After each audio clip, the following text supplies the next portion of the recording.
Fala pessoal, estamos de volta com o nosso Papo de Polícia, a nossa resenha de operacionalidade, esse programa, esse projeto que graças a Deus vem ganhando repercussão nacional, com figuras ilustres da operacionalidade, sim, policiais que de fato vivem aquilo que você talvez não conheça e não saiba que exista no âmbito da prestação de serviço de segurança pública, da entrega efetiva, daquele juramento de te defender com a própria vida, que esses heróis da sociedade se propõem e se lançam. E aqui, hoje, antes de apresentar o nosso convidado ilustre, vou falar antes do currículo dele, mas agora não vou apresentá-lo, eu vou fazer aquilo que eu sempre faço, habitualmente aqui no início do nosso Papo de Polícia, que é trabalhar a perspectiva da espiritualidade através do agradecimento a Ele, que é o Senhor de todas as coisas. Muito obrigado, Deus, por mais uma oportunidade, por mais um Papo de Polícia. Obrigado pelo dom do respirar, pelo dom da vida, pelo dom da resiliência, da reconstrução, do recomeço. E que o Senhor continue na sua infinita misericórdia, nos abençoando, sobretudo, nos direcionando no caminho certo, nos colocando em níveis de evolução para nos tornarmos pessoas melhores a cada dia, debaixo de sua graça, da sua misericórdia, de sua bênção. Muito obrigado, Pai, pela oportunidade de estar aqui mais uma vez honrando o seu santo nome e também falando de pessoas honradas, trazendo aqui pessoas honradas que colocam à disposição da sociedade a sua própria vida sob a sua guarda, sob o seu respaldo, Senhor. Muito obrigado, Pai, por todas as bênçãos também que são derramadas sobre mim dia após dia. Que o Senhor possa continuar me honrando e abençoando e protegendo para que o nosso trabalho continue sendo difundido da melhor maneira possível em prol de pessoas do bem, em prol de pessoas que procuram se dignificar todos os dias para defender a sociedade, para defender seus irmãos, seus pares. Muito obrigado, Senhor meu Deus, pela oportunidade de estar aqui mais uma vez e por estar à frente desse projeto maravilhoso chamado Papo de Polícia. Muito obrigado, Senhor meu Deus. Em nome de Jesus eu te agradeço. Amém. Amém. E é isso aí, pessoal. Papo de Polícia é o pioneiro, é o primeiro. E aí eu já vou te mandar um recado. Recusa imitações, Papo de Polícia é só aqui. E para você que ainda não assistiu os demais episódios, corra lá no YouTube e se inscreva no canal Cantelmo Advogados. Assista os episódios anteriores do Papo de Polícia. Curta, comente, compartilhe, mande a sua sugestão, mande sobretudo a sua crítica, porque a crítica ela é o ponto basilar da evolução e do aperfeiçoamento. Eu prefiro que talvez você me critique do que me elogie. Porque à medida que você me criticar, eu vou procurar preencher essa lacuna de deficiência para trazer sempre aqui o melhor. Porque a nossa premissa básica, fundamental, de entrega do Papo de Polícia é a informação condizente com a realidade desses heróis da sociedade. Por isso que nós chamamos isso aqui de Papo de Polícia, que é uma resenha extremamente voltada para a operacionalidade, mas não só para a operacionalidade estrito sensu, aquela pautada na execução, na ponta da lança, mas também da execução doutrinária, da construção transformadora de novas ideias e novas opiniões que vão sempre servir para melhorar a entrega desse serviço público, que é a atividade policial. E é por isso que hoje eu trago aqui uma pessoa que, além de referência de operacionalidade, é também referência acadêmica e metodológica e que vem trabalhando profundamente determinadas diretrizes de aperfeiçoamento da entrega do serviço de segurança pública. Não porque é um membro ativo da ponta da lança, é um praça da Polícia Militar de Minas Gerais, mas porque é um doutrinador profundo, uma pessoa com uma vertente acadêmica extremamente robusta e profícua. E é por isso que eu tenho o prazer de receber aqui mais uma vez, porque da outra vez que ele veio com a coletividade, nós falamos aqui de determinados assuntos mais pragmáticos, mais práticos, e hoje eu tenho a honra de receber aqui meu irmão. Eu digo que é meu irmão porque é meu irmão de farda, é meu irmão de graduação, inclusive, porque cabo é cabo. E o cabo é foda, o cabo é cabuloso. Trago aqui hoje o cabo Alan Fabiano, meu brother, meu amigo, que vem de onde eu venho, das nossas raízes, que é o quê? Segunda região da Polícia Militar de Minas Gerais. Hoje está lá no 18º, mas faz parte de um grupo seleto de policiais de Betim. Porque Betim, gente, com todo respeito aos demais lugares, mas quem trabalha ou nasce em Betim ou vive segurança pública Betim Contagem, vem de uma escola de polícia, vem de uma escola de vida. Então, seja bem-vindo, meu irmão. Cabo Alan, obrigado mais uma vez, meu irmão, por atender meu convite. Muito obrigado, quero agradecer imensamente a oportunidade. É a segunda vez de estar aqui, para mim é uma honra, assim, sem igual. Não tem nem palavras para definir essa honra. E também pela sua pessoa, a admiração que eu tenho, né? Já disse aquela vez e repito novamente, que eu aprendo muito com você. Você tem demonstrado assim, um crescimento muito forte no conhecimento jurídico e vejo futuramente aí coisas grandes aí na sua vida, Amém, meu irmão. oportunidades Amém. gigantescas aí Amém. de renome, assim, que vão abalar as estruturas do mundo jurídico aí em breve. Eu vejo isso aí e sei que Deus vai te abençoar poderosamente. Quero agradecer, né, a todos os espectadores, né, do Papo de Polícia, porque esse conteúdo, eu repito aqui e digo que é um conteúdo assim sem igual. Você não vê em outros canais do YouTube algo no mesmo nível. E como você disse mais cedo, né? É o primeiro, não tem Coré, não tem lero-lero. pegadinha. É preto no branco, como diz o Cabo Gregório, nosso amigo, nosso irmão. Aqui é preto no branco, não tem pegadinha. Papo de polícia que não tem lero-lero, não. Aqui é papo de polícia de verdade, é o primeiro, é o pioneiro. Gente, e o Cabo Alan é o seguinte, além de cabo da PM, falar do currículo dele aqui, pra vocês entenderem com quem que vocês estão aqui lidando e escutando. Ele é bacharel em Direito, acadêmico e construtor de diversas obras e pesquisas voltadas para a segurança pública, dentre elas o livro Alfa Bravo, Crimes Violentos contra o Patrimônio. Esse Alfa Bravo, essa obra é uma obra profunda, é uma obra de uma magnitude sensacional, ao ponto inclusive de eu ter chamado o Alan, turma, para palestrar para a gente lá no nosso primeiro congresso de Direito Militar, Constitucional e Segurança Pública no Estado Democrático de Direito, sobre alguns dos temas que ele trata no livro Alfa Bravo, ele e os demais autores, e ao ponto de ser convidado a mandar uma produção para o repositório, na verdade, para a Escola Judiciária Mineira, Escola do Judiciário Militar Mineira. O desembargador Fernando Galvão entrou em contato direto com o Alan e pediu para ele contribuir com a temática que ele levou para o Congresso, para o repositório, eu esqueci o nome que a Escola da Justiça Militar Mineira dá para esse... É um compêndio de artigos que está lá no site da Justiça Militar. Então, se você Repositório jurídico. Repositório jurídico, isso. Está lá no site do Tribunal de Justiça Militar de Minas Gerais. Se você acessar o link da Escola Judiciária Militar Mineira, tem lá esse compêndio de artigos e tem lá essa contribuição dada pelo Alan. Por quê? Por que eu digo só uma contribuição pequena nesse sentido? Porque a obra Alfa Bravo Brasil é densa, extremamente densa. E a roupagem que eles deram para ela é uma roupagem abrangente, uma indumentária técnica e metodológica profunda, que traz determinadas informações que a gente não vê por aí, que a gente não vê em outras obras que tentam chegar. Aliás, a obra com esse tipo de perfil não existe. E, além do Alfa Bravo, o Alan é o autor do Compêndio Interdisciplinar de Estudos Jurídicos Orientados, autor da obra O Poder da Impunidade, que além de ser uma obra escrita, faz parte de um documentário com o mesmo nome. O Poder da Impunidade está aí no YouTube. As chamadas com trailer, deve estar para lançar agora, né, o documentário. Vamos lançar. Já tem as chamadas e os trailers aí no YouTube. Em breve, esse documentário vai estar aí, pronto para você assistir e entender o que de fato é o poder da impunidade, de acordo com esse nominativo, que certamente deve ter um background de uma série de vertentes que devem ser, assim... Vou falar aqui, deve ser do caralho, velho. Deve ser do caralho. O documentário tem vários entrevistados, tem juiz, tem promotor, tem policiais aí, militares da linha de frente, tem o Sargento Jeremias, aquele que foi baleado. Lá no Grande São João. Nossa, entrevistamos uma turma lá, entrevistamos empresários que foram assaltados, sequestrados. Que top. Uma oitiva assim, intensa de várias pessoas, com o objetivo de mostrar a realidade, né, de mostrar os aspectos pragmáticos, né, da segurança pública e também de conclamar uma narrativa de mudança, né, de estratégica, né, da forma e atuação e controle criminal.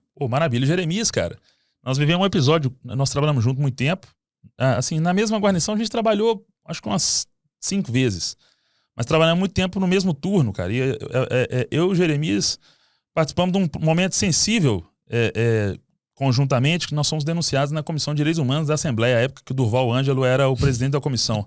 Rapaz, mas esse cara acabou com a gente lá. Virou meu amigo hoje. Durval, um abraço, conselheiro. Te guardo em alta conta. Muito obrigado por tudo, por todo o respeito, por toda a ajuda. Enfim, você sabe que a minha consideração e a minha amizade por você transcendem, independente desse fato que nos conectou lá atrás. Cara, foi 2009, eu recrutão, sentado lá, eu, Jeremias, o Washington e o Tenente Miguel, na Comissão de Direitos, sentamos no piano, cara, na Comissão de Direitos Humanos da Assembleia. E o comandante do batalhão, na época era o Tenente Coronel Betoni, ele sentou de frente assim, e eu falei, agora nós estamos enrolados, bicho. Agora esses caras vão fritar a gente aqui. Acabou com a gente lá, cara. E o gerei lá sentadinho, ele tinha acabado de formar sargento. Terceiro sargento da recruta. Ele, não, Cantelmo, e agora? O que nós vamos fazer? Falei, não, vamos pra cima desses caras aqui e foda-se, meu irmão. Coronel Bianchini era o carregador de pastinha lá da Assembleia, ajudante de ordens lá. Aí chamou a gente, não, vocês têm que falar a verdade do que aconteceu. O que fala a verdade do que aconteceu? Você nem tava lá, você não sabe nada. Eu pensei, lógico, não falei, né? Mas esses caras ficam querendo entrar na mente da gente pra ver a gente engraxar. Exatamente.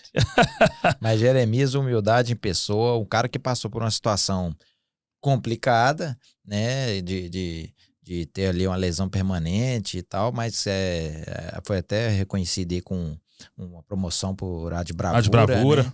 E ele tá lá mostrando a realidade dele no vídeo. Fiz essa entrevista já tem um tempinho.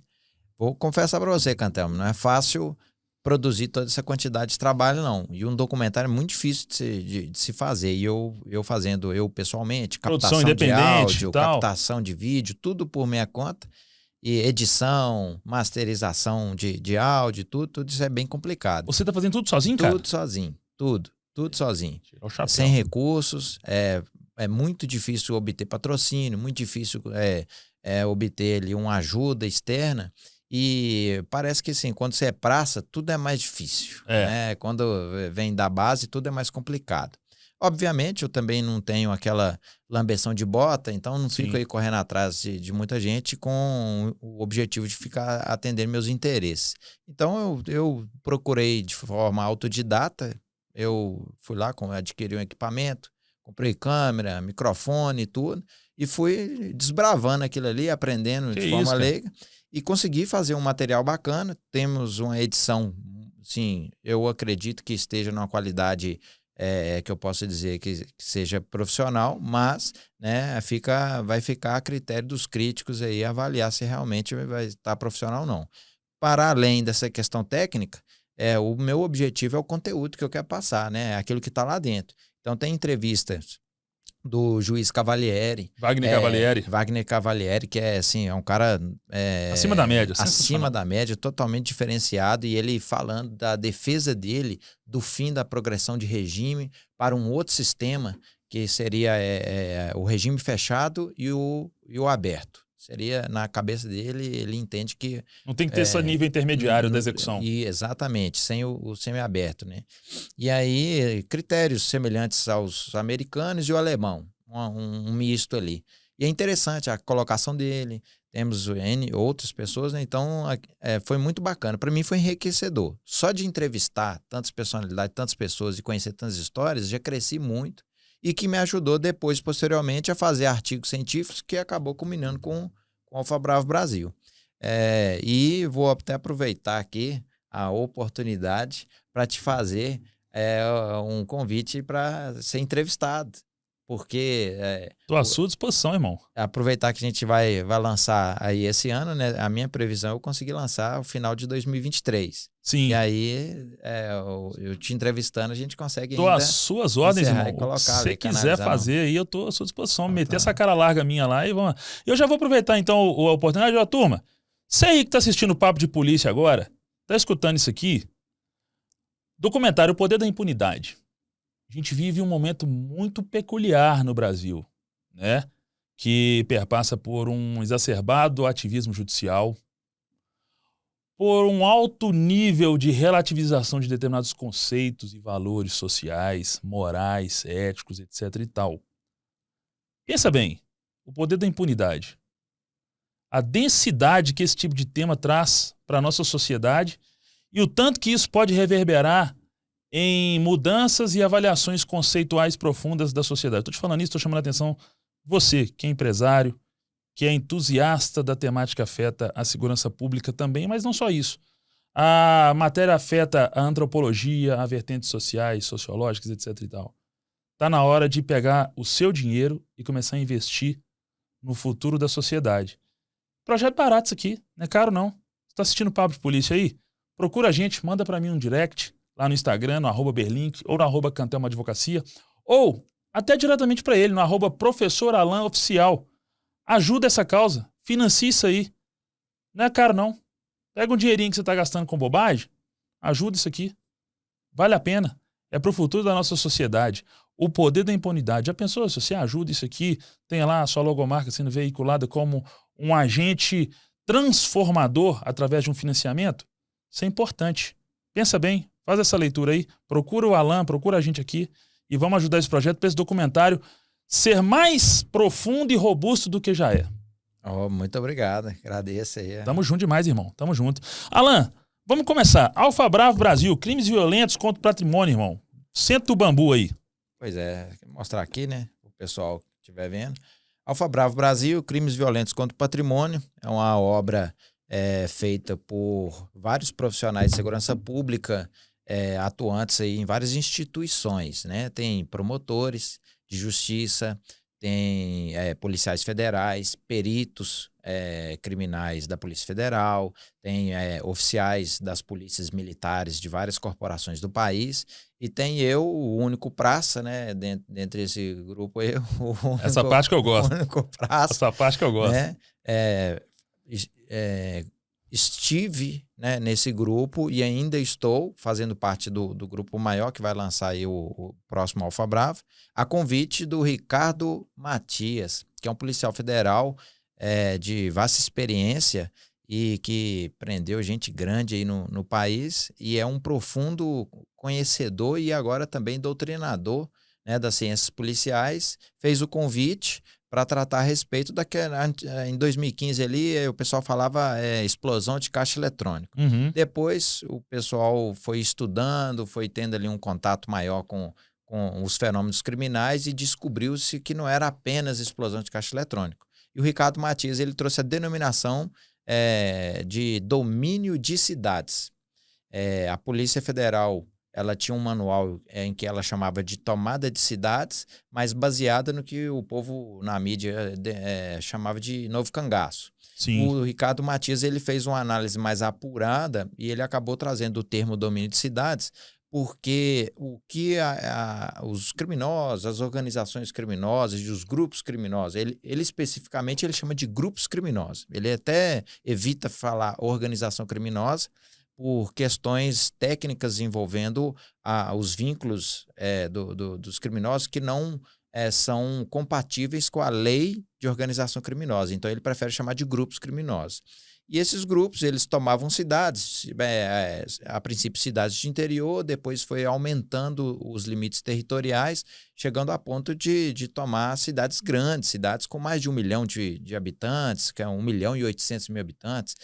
Houve domínio de cidades em Recife, houve domínio de cidades em Campinas, domínio de cidades em Santos. Então, assim, o domínio de cidades em Uberlândia, Uberaba, em cidades, Criciúma, tivemos aí, né, exemplos, né, de cidades assim com grande quantidade de habitantes e houve um controle das forças de segurança. Ou seja, os criminosos, eles dominavam não somente o território, mas subjugavam as forças de segurança que estavam ali para poder reprimir e acabavam sendo reprimidos, né? Acabavam sendo atacados, acabavam sendo ali oprimidos pelo tecido criminal.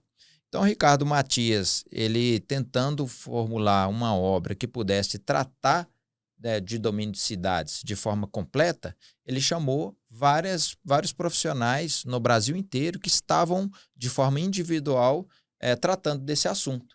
E eu, em Minas Gerais, em 2015, eu estava fazendo uma pesquisa a respeito das explosões de caixas eletrônicos e essa era uma pesquisa de forma individualizada que eu estava fazendo e o Matias teve contato comigo através de uma outra obra que eu tenho. Você citou aí o compêndio interdisciplinar. Esse compêndio, existe um capítulo lá que eu trago a respeito do questionamento da eficácia ou não do policiamento preventivo. E aí o Ricardo Matias teve contato com essa obra, acabou tendo interesse em me comunicar que ele estava trabalhando com o domínio de cidades, eu apresentei para ele o trabalho que eu já estava fazendo sobre o domínio de cidades em Minas Gerais. Sim, sim. E aí, tanto é que a parte do meu capítulo aqui é domínio de cidades no plano estadual, Minas Gerais. É Sim. a parte do meu capítulo. E aí ele fez o convite, falou, vamos participar? Vamos. Aí entrei no grupo e aí quando eu fui ver, tinha gente de expertise, assim, que eu fiquei... Igual a sua. Para mim não é igual, Sim, não. claro. Para mim são maiores, Não, porque... Mas faz parte dessa humildade aí, faz parte. Mas... Sim, mas eu vi o pessoal do BOP, do Mato Grosso, tem lá o Pacola, o Lucélio, tinha o promotor lá do Mato Grosso, o Elcio D'Angelo, promotor de Minas Gerais, aqui o André Silvares, Sim. que tinha o Carlos Alberto lá de Alagoas, o Tenente Coronel Hugo de São Paulo, o Capitão Cume lá do Paraná, e tem o Uchoa, tem o Rogério Dourado. Se eu fosse citar o nome de todo mundo aqui, né, muitas pessoas, mas eu fui tendo contato com esse povo e vendo o conhecimento que eles têm, eu fiquei deslumbrado. Confesso que eu olhei e falei, poxa, eu tô no meio de gente aqui que eu não imaginava que ia ter esse nível. Seleto. E só aprendendo com o pessoal. O livro foi publicado em 16 de setembro de 2020 e acabou trazendo um resultado surpreendente, porque ele acabou sendo base para a construção de um projeto de lei, que é o 5365 de 2020, que acabou sendo aprovado na Câmara dos Deputados no dia 3 de agosto de 2022. E esse PL, ele tipifica o domínio de cidades no Código Penal. Ele coloca lá no artigo 157, aí faz o novo artigo, né, que é o 157A, e aí ele traz a previsão do domínio de cidades no Código Penal. O que é o domínio de cidades? No conceito do Ricardo Matias, o domínio de cidades ele é um crime típico brasileiro. É um crime que você não vê em outros países, não encontra em outra nação. Ocorreu um domínio de cidades no Paraguai, mas ele foi feito por brasileiros. Então, Entendi. Ou seja, ele é um crime tipicamente brasileiro. Uma inovação criminológica brasileira. E essa inovação, ele é diferenciado justamente porque os vínculos criminais de quem pratica domínio de cidades, eles não são estáveis e não são permanentes. Então, é algo diferenciado, porque a Convenção de Palermo traz lá a ideia de organização criminosa, pressupondo ali uma hierarquização, uma mentoria, um núcleo mental, né? Ou seja, a figura de um líder, e também entre ali a organização, os vínculos das pessoas são estáveis, porque existe ali uma pessoa responsável por determinada área, que tem uma expertise ali, e essa pessoa é nomeada. Existe as pessoas que têm a expertise em facetas específicas, mas que sem elas o grupo não existe. Ou seja, se você perder aquele membro, o grupo acaba ali se desfacelando, acaba se desconstruindo. Já no domínio de cidades, todos são experts.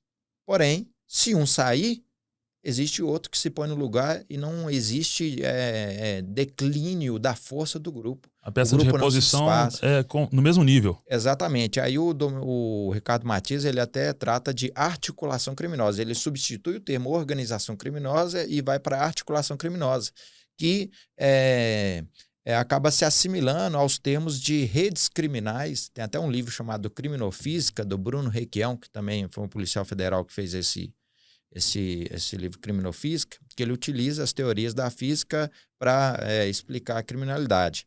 E as redes criminais e os sistemas complexos, né, eles trabalham com elementos articulados. Então, ou seja, você tem várias peças, né, colocadas dentro de um panorama, e essas peças elas podem ser substituídas facilmente e não vai haver nenhum prejuízo para o tecido criminal. Então, quem pratica domínio de cidades ocorre mais ou menos da mesma forma. Ou seja, todos ali acabam sendo mentores. Todos acabam sendo meio que o cérebro da organização, mas se um sair, não vai prejudicar aquele tecido criminal. E esse tipo de criminalidade, ele é diferenciado da maioria dos grupos criminosos que atuam no país. Você vai, por exemplo, pegar ali, vamos pegar as facções, que eles chamam de facções, PCC, Comando Vermelho, e por aí vai, sempre tem a figura de um líder, tem a figura ali, né, dos gerentes, a figura dos braços direitos, as pessoas de renome, né, dentro da organização. Sim. Você pega em outros países, os cartéis, as máfias, também se vê esse modelo. São grupos altamente organizados, né? Exatamente. Vai pegar os grupos terroristas no Oriente Médio, também. Mesma coisa. Mesma coisa. Com nível de hierarquização. Exatamente. Nível estrutural. Quando vai olhar o domínio de cidades, os inquéritos que foram analisados, os processos, né, que foram julgados, não se vê isso. Ou seja, chegou a ponto de ter indivíduos que foram presos que não se conheciam. Foram presos juntos, praticando domínio de cidades e não se conheciam, não sabiam nada. Fica difícil, então, até de detectar liame subjetivo, unidade de desígnios? Completamente difícil, porque você não consegue determinar até que ponto aqueles dois ali estiveram juntos no planejamento daquela ação. Sim. Entendeu?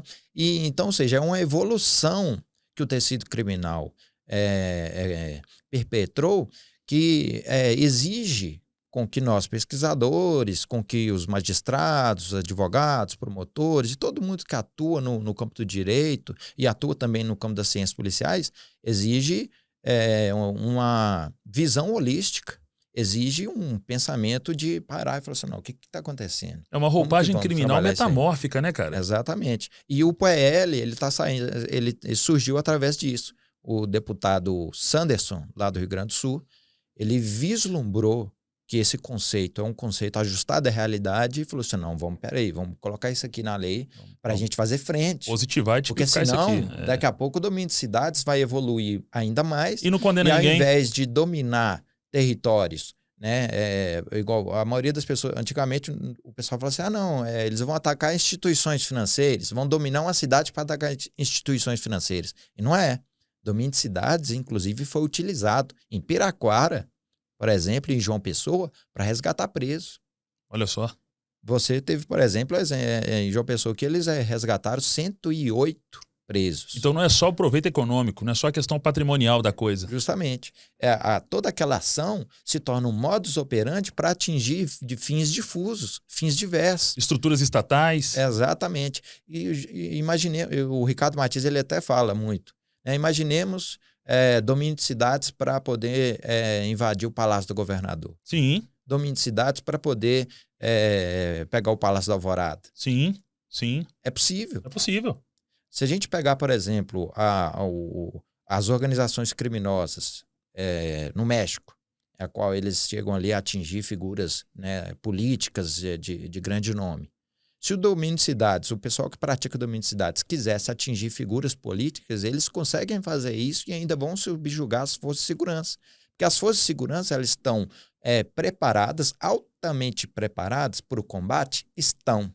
Sim. Mas, se você não conhecer o seu inimigo, todas as armas que você tiver, elas podem ser obsoletas. Porque você precisa entender o seu inimigo na guerra. Isso é básico. Sun Tzu já falava disso aí. Então, ou seja, você precisa conhecer. Mas, se não conhecer o fenômeno do domínio de cidades, e as pessoas acharem que isso é mera conjectura, que isso é mero pensamento, tem gente que fala que até chega ao ponto de ser loucura. E isso eu falo porque existe, tem no YouTube um vídeo de uma comissão de advogados de São Paulo que foram analisar o projeto de lei 5365, e aí tem um advogado lá que, por desconhecer a obra, eles não entraram em contato com a obra. Eles pegaram o projeto de lei, mas lá no justificativo do projeto de lei fala da onde que eles tiraram a ideia. E não tem como colocar um compêndio, uma multiplicidade de trabalhos acadêmicos numa justificativa de um projeto de lei. O cara tem que vir aqui, pô. Com certeza, mas a justificativa estava lá referenciando se aquele grupo de advogados... Com todo respeito ao colega, mas foi uma perspectiva tacanha. Sim, o que eu entendo foi o seguinte, ele teve boa intenção de interpretar ali um projeto de lei, mas ele não foi... na fonte. Não teve efetividade na sua busca metodológica, porque ele faltou de consultar a fonte. Sim. Se ele tivesse consultado, ele tinha entendido. Mas ele criticou? Ele chegou a ponto de falar que era loucura. Então, assim, não é que ele foi leviano ou queria fazer algo Não, de má fé, falta de senso mas mesmo. foi falta de senso. Ele não teve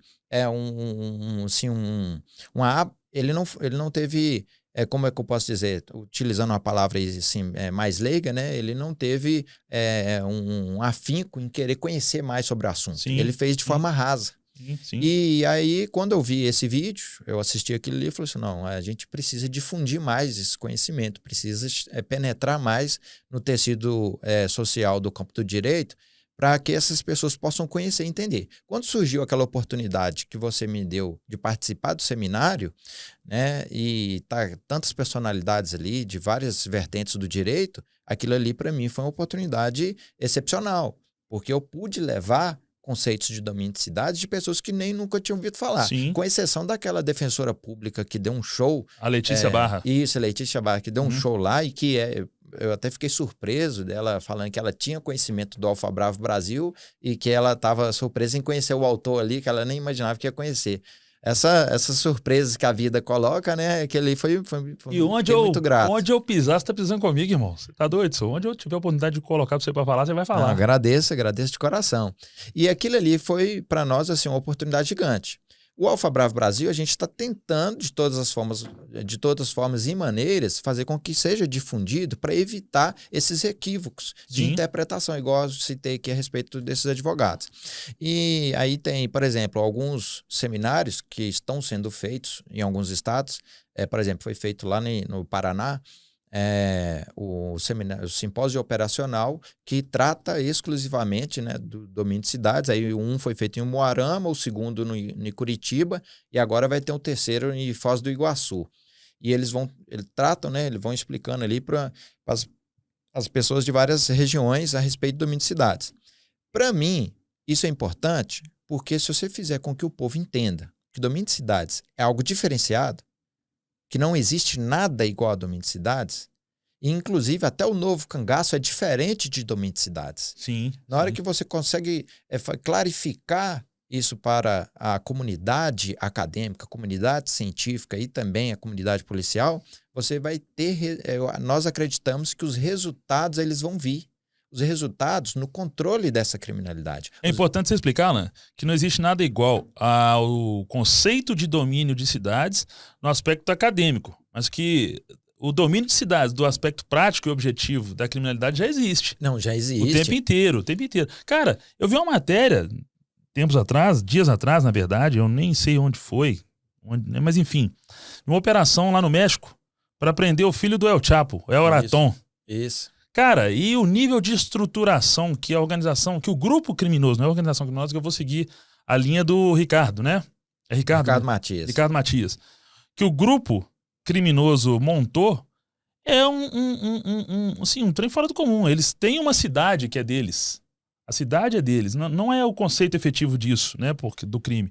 Mas eu tô falando aqui do nível de estruturação, o nível de organização dessa turma para... Tem um coronel, chama Alessandro Vissacro, que ele fez um livro que chama Guerra Irregular. E ele trata desses tipos de criminalidade. Lá no México, em específico, lá existe a questão da hierarquia, né? Existem esses vínculos estáveis, permanentes, eles existem nesse tipo criminal que ocorre lá. Sim. Porém, lá é diferenciado. O nível e a estrutura desses grupos criminosos é gigantesco, é igual que você falou. Eles têm territórios lá cujas as pessoas que vivem nesses territórios são totalmente subservientes à organização criminosa. Esse poder paralelo. E é realmente o poder paralelo. Eles dominam aquilo ali. Não é igual no Rio de Janeiro que você tem a figura de algumas organizações, a milícia, que dominam partes de territórios ali, mas as pessoas estão dominadas pelo medo. Os cartéis mexicanos, existem pessoas que defendem com unhas e dentes, pessoas pobres que estão lá e acabam defendendo os cartéis, porque de alguma maneira eles atuam como um estado paralelo, né, suprindo ali necessidades básicas. Sim. Se isso acontecer no Brasil, eu falo, nós estaremos ferrados. A gente pode mudar. Caçar outro lugar para ficar. E só que o domínio de cidades, ele acaba sendo a evolução. Por quê? Porque o domínio de cidades, essa característica de não ter essa vinculação tão apurada e tão firme, permite com que os indivíduos que praticam o domínio de cidades numa determinada cidade não necessariamente vai ser os mesmos indivíduos quando praticar em outra cidade. Acabam sempre mudando. né? Às vezes é um ou outro que se encontrou numa cidade X que vão em outra ação, vão lá trabalhar juntos. A dinâmica que envolve esses grupos criminosos é muito rápida e eles conseguem se completar e se desfazer rapidamente. Outro ponto, domínio de cidades, que difere, por exemplo, inclusive do novo cangaço. O novo cangaço a gente pode definir que é um tipo de ação criminal mais interiorana, porque eles atingem cidades com densidade populacional menores, até 50 mil habitantes. Eles utilizam geralmente armamentos existe o 762, existe o 556, mas não há utilização de armamentos com um potencial maior, como .30, .50. Você vê a utilização ali de veículos, de SUVs, mas geralmente se utilizam veículos de passeio, alguns utilitários, mas não são blindados. Eles fazem muito uso da figura dos reféns. E o domínio de cidades é diferente. O domínio de cidades, não necessariamente eles têm essa paixão por utilizar reféns. Eles, pelo contrário, como eles têm uma estrutura e força muito maior, o domínio de cidades, você não vê essa figura dos reféns sendo colocada como um pano de fundo igual ocorre no novo cangaço. O domínio de cidades, eles atingem cidades maiores, acima de 50 mil, 100 mil, até 1 milhão ou mais, como já aconteceu em Recife, né, com 1.800.000 pessoas.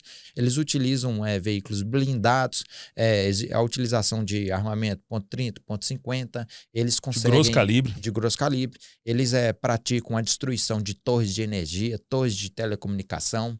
Eles fazem o ataque não só aos prédios das corporações policiais, como também atacam prédios públicos civis, prédios públicos e prédios civis, prédios privados. Eles utilizam também de pontos de apoio, eles utilizam de domínios de espaço aéreo, com utilização de drones, outros equipamentos, inclusive até com aluguel de aeronaves. Então, assim, há toda uma diferença entre o novo cangaço e o domínio de cidades. E essa diferença não só pela sua estrutura, mas pela forma com a qual eles pensam o tipo criminal. Como a gente falou a respeito, né, sobre ele é uma mentoria compartilhada, então é muito mais evoluído. O livro Alfa Bravo traz tudo isso. E agora vai vir o Alfa Bravo 2 para trazer a respeito de como se combate, como combater, para tratar de plano de defesa integrado, que é o plano de contingência. Top. E eu, inclusive, estou tentando contatos com alguns gestores aqui em Minas Gerais para a gente fazer um seminário, que inclusive o Gregório está me ajudando nisso aí. Sim. Um contato que a gente vai fazer em Betim, lá na Câmara dos Vereadores em Betim. Vamos fazer um seminário chamado Alfa Bravo Conferência. Top demais. Eu até te fiz o convite. Aquele congresso a gente ia fazer lá na Câmara Municipal de Betim. Sabia por quê? A gente ainda não tinha tido um retorno da OAB com relação ao uso daquele auditório grandão, e a gente queria fazer lá, não abriria mão de fazer. Mas aí eu falei que, se a OAB não quiser trazer o projeto para cá, abraçar o projeto, vamos fazer na Câmara Municipal. Então, tinha um plano B lá. Na verdade, o plano A era lá, o plano B era a OAB. Uhum. E aí, acabou que a OAB viu a grandiosidade da coisa e tal. Não, vamos fazer aqui, vem para cá. Porque eu sou independente, irmão. Foi um evento gigante. Gigante. Evento, assim, e eu também sou independente, irmão. Se quer fazer, beleza. Não quer, nós vamos fazer outro lugar. Entendeu? Mas, enfim. E o que eu achei interessante foi isso, porque o Gregório, ele ofereceu essa ajuda, né, esse contato lá dentro da Câmara, e eles abriram esse espaço, essa oportunidade para fazer lá. E aí, então, assim, o objetivo é congregar lá dentro o Exército, PM, PC, PF, as guardas municipais e toda a estrutura, o Poder Judiciário, inclusive, chamar o pessoal do Ministério Público, os magistrados e todo mundo reunido para entender... Comissão de Direito Militar, OAB. Eu fiz o convite para você já, você me convidou. Eu te convidei. Para todo mundo estar junto, para que possa entender realmente o que é e, a partir dali, já começar a criar as estratégias, as formas para poder reprimir isso aí, para a gente não deixar com que isso se evolua ainda mais. Porque se não apertar quem pratica o domínio de cidades, vai chegar um ponto que o controle vai ser perdido, e para poder lutar contra isso, talvez a gente nem consiga de forma satisfatória. Por isso que é importante já atuar a partir desse momento. E só para concluir aí a diferenciação de Novo Cangaço e Domínio de Cidades, Novo Cangaço vai com população até 50 mil, Domínio de Cidades acima disso, vai com milhões. E outra diferença também é que o Novo Cangaço existe a figura hierárquica. Né? Geralmente, por exemplo, você tem o Novo Cangaço no Nordeste, que é feito por... você tem ali a família Araquãs, família Nogueira, entre outros, né? Que são grupos criminosos ali, hierarquizados, todo mundo ali com uma função bem definida ali e permanente. Já no Domínio de Cidades não há isso.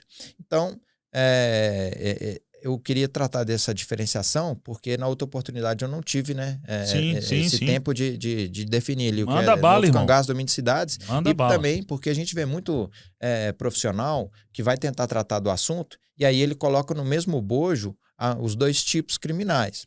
A legislação que saiu, o 5365, ele define em Domínio de Cidades os dois modelos criminal. Porque o objetivo é sintetizar tudo dentro de um artigo de forma que alcance também quem pratica domínio de cidades, quem pratica Novo Cangaço.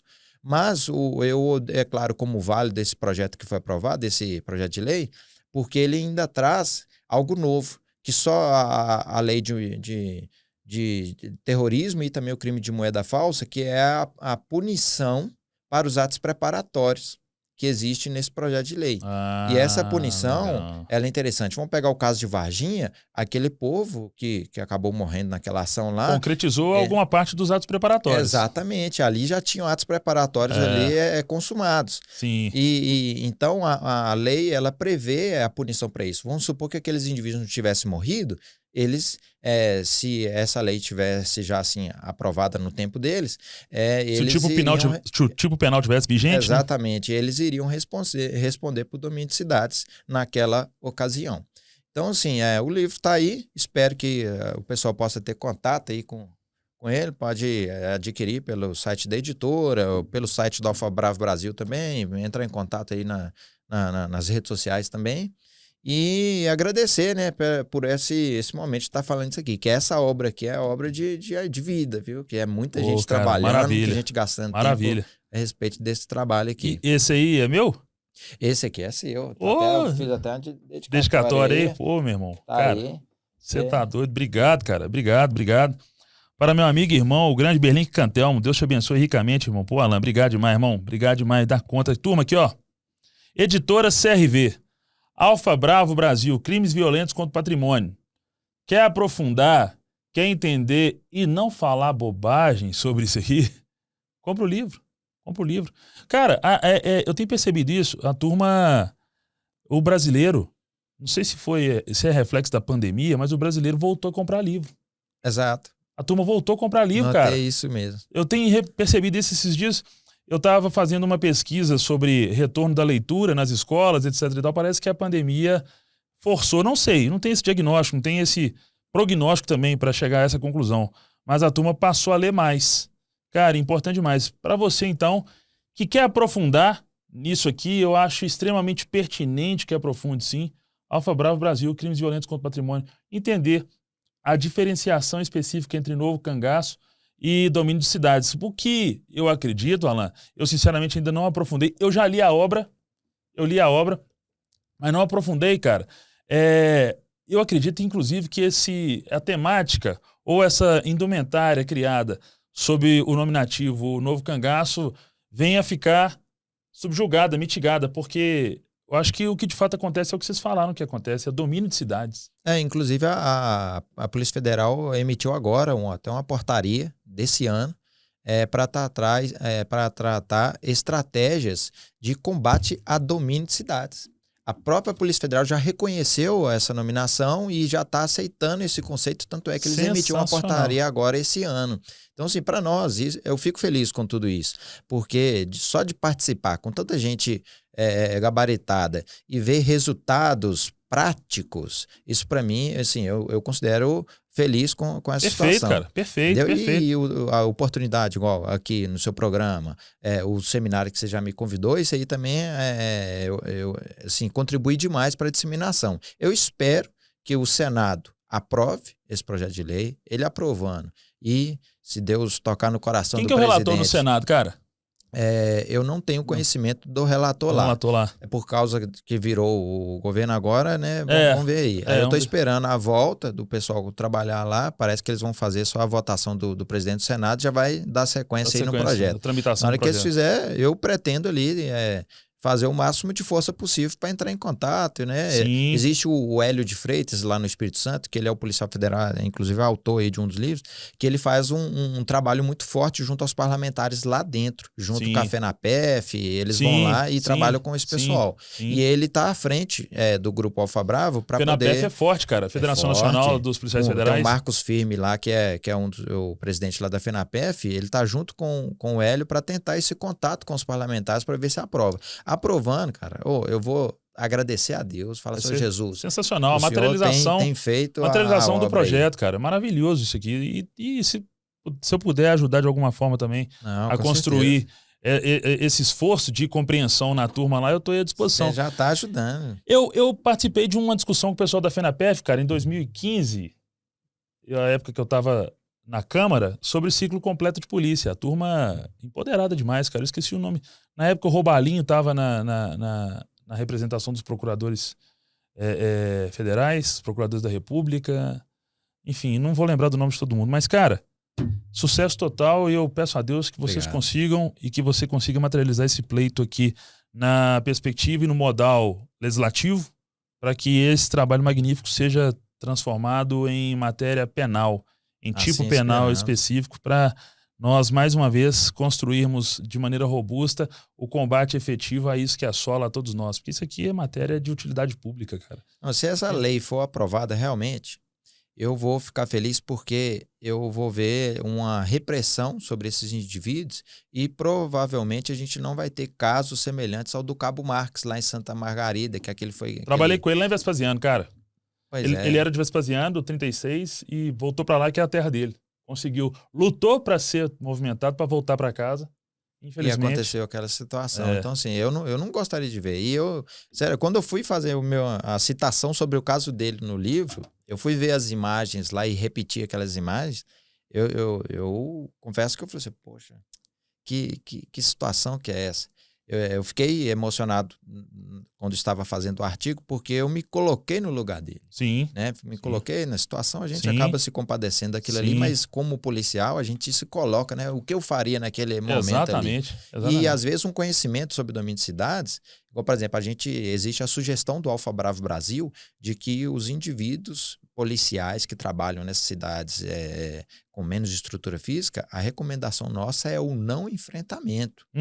É o não enfrentamento. Sim. É a fazer um acionamento de um cerco, de um bloqueio, de um plano de defesa, um plano de contingente bem elaborado. Por isso que é a necessidade da gente fazer esses seminários para explicar isso para os gestores, porque com o plano de defesa tem como reprimir o domínio de cidade. Sim. Agora, o policialzinho lá no interior, como é que ele vai reprimir? Cara? Não tem como. Plano de monitoramento, não tem um serviço de inteligência. Mas aí você vai ver, existe ali o determinado... Não, isso não é só... isso aí não é de Minas Gerais, não. Você vê no Brasil inteiro várias polícias em que eles colocam o cartão programa pro cara ir lá para a porta lá do banco, esperar o vagabundo chegar. Não dá. Não dá não, cara. Não dá, é complicado. É entregar o ouro na mão do bandido. Na verdade, exatamente. É o seguinte, é entregar o osso na boca do cachorro. E o bandido vai fazer do policial picadinho de bala ali. Picadinho de bala. Fazer picadinho. Então, assim, eu espero que, se Deus quiser, vai dar certo isso aí. Irmão, passando agora para a segunda fase da nossa conversa aqui, que nós deixamos para o final, nós temos muito tempo aqui ainda, mas não menos importante do que isso. Isso aí é sensível, esse tema é sensível e eu quero trabalhar ele. Talvez a gente tenha que fazer outro passo de polícia para conversar mais sobre ele. Vamos lá. Análise da eficácia, eficiência e riscos do uso de cinto de segurança no patrulhamento rotineiro, no patrulhamento ordinário ou extraordinário, etc e tal. De onde você tirou essa ideia, irmão? Olha, isso aí surgiu já tem mais tempo, né? Essa pesquisa que fizemos, ela veio em 2014, a ideia. Não imaginava obter os resultados que foram obtidos nessa pesquisa. Eu imaginava outra situação, outra realidade. Mas a ideia ela surgiu o seguinte, ocorreram algumas tragédias de policiais envolvidos em acidentes de trânsito com viatura, e aí policiais que ficou com lesão permanente e outros que faleceram. aquilo gerou uma inquietação que me fez questionar. Poxa, o que temos de pesquisa, de doutrina para tratar a respeito da atividade policial e o uso, né, do cinto de segurança para a gente evitar mortes, para evitar com que esses acidentes, essas tragédias aí possam ocorrer futuramente. Então, eu decidi fazer um convite a vários policiais do Brasil inteiro para poder participar de um treinamento de desafivelamento do cinto de segurança durante o patrulhamento rotineiro, quando o policial fosse a fazer uma abordagem, Sim. fosse ali exercer uma diligência policial. Pegamos um modelo que a Polícia Militar utilizou, inclusive até passou no TPB, no treinamento policial básico, Sim. que era um modelo de desafivelamento, em que o policial ele vem com a mão esquerda, né? Ele toca o cinto de segurança, ele tira, passando por baixo, ele tira ali a alça do cinto e ali faz o acionamento da manopla da porta, ele sai e depois faz a empunhadura para poder fazer a abordagem. A Polícia Militar ela fez todo um passo a passo, de forma até bem intencionada, para ajudar o policial a automatizar esse movimento e evitar ali algumas situações e sinistros. Eu tô rindo aqui, irmão, mas não é porque a gente sabe, assim... Quem trabalhou na rua entende, né? Mas vai situação. Lá. Depois eu vou deixar meus 20 centavos de opinião com relação a isso aí. Tudo bem. Aí o que acontece? Essa técnica que eles fizeram é uma técnica que foi elaborada para que o policial pudesse ficar fazendo vários treinamentos com aquilo ali, de forma que ele ficasse automatizado e o seu subconsciente já fizesse sem ele ter que ficar se concentrando em tirar o cinto, ao invés de se concentrar na ameaça que está lá fora, no indivíduo que vai ser abordado, alguma coisa do tipo. Então, eu utilizei essa técnica que foi produzida pela Polícia Militar de Minas. A Polícia Militar também de São Paulo também tem uma técnica semelhante, muito parecida, e também foi tomada como base. E passamos para essas equipes que se voluntariaram. Foram ao todo 277 guarnições que participaram como voluntários nessa pesquisa. Sim. Não tem apoio institucional nenhum, né? Sem apoio institucional. Sem participação institucional, sem nada. Exatamente. Foram contatos feitos voluntários, diretamente, voluntários. Sim. E são pessoas que são de instituições policiais, né? Teve gente da PM de São Paulo, da Polícia Civil de São Paulo, Polícia Civil de Minas, PM de Minas, guarnições do Bombeiro, guarnições do Exército, teve equipes das guardas municipais de várias cidades do país. Sim. Estão descritas lá na pesquisa, lá a gente colocou. Sim. Pelo fato de ser voluntário e as pessoas também temendo uma retaliação por participar de uma pesquisa tudo dessa, anônimo. Aí colocamos anônimo, só registramos a pesquisa. Existe no final da pesquisa lá os anexos com as respostas de todo mundo, o horário, o dia que foi feito, a hora que respondeu e tudo, né, bem discriminado, porque a gente não pode fugir da metodologia científica, nós temos que colocar, né, todos os parâmetros e analisamos todas as amostras. O que me surpreendeu? É que quando fomos fazer a pesquisa, eu tinha em mente o seguinte, eu vou fazer algo que vai mostrar de forma quantitativa e qualitativa o aspecto do uso do cinto de segurança na hora de abordar, na hora de fazer uma diligência.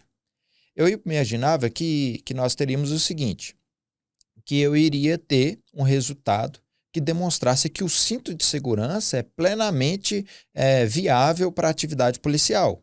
Eu acreditava piamente naquilo ali, porque eu tinha visto um monte de policial morrendo em acidente de trânsito, então eu pensava assim, com esse treinamento vai haver resultados muito positivos. Para contingenciar esse tipo de resultado, lesão e morte. Isso. E eu imaginava que esse estudo iria ser uma ferramenta para contribuir para uma conscientização da tropa, porque eu pensava que assim, a tropa tinha um preconceito com o uso do cinto. O cinto. Sim. Eu pensava isso. Sim. Quando saiu os resultados... Antes de você terminar, você usa? Eu utilizo Você usa? em momentos esporádicos. Em baixa velocidade eu não utilizo. Sim. Só em alta velocidade. Lógico que agora eu estou trabalhando com moto. Então, Sim. não tem. Não, Mas em viatura, em alta velocidade, eu utilizo. Em uso. baixa velocidade, não. Uhum. E aí, quando saiu o resultado, eu me surpreendi. Porque tivemos diversos sinistros com o uso do cinto. Teve disparo de arma de fogo. Teve o pila que ficou em vantagem em relação ao policial no momento. Teve situação em que o cinto travou por causa do colete e tudo, os aspectos dos equipamentos que os policiais utilizavam, que os voluntários utilizavam. Né? Então, sim, teve N fatores que foram relacionados e individualizados dentro da pesquisa que me surpreendeu. E aí, num pensamento utilitarista, eu passei a entender que o cinto ele gerava risco à atividade policial em baixa velocidade. Mas isso não foi uma conjectura. Foi Uma constatação. a constatação. Uma constatação. Foi o que foi obtido pelas amostras. Sim.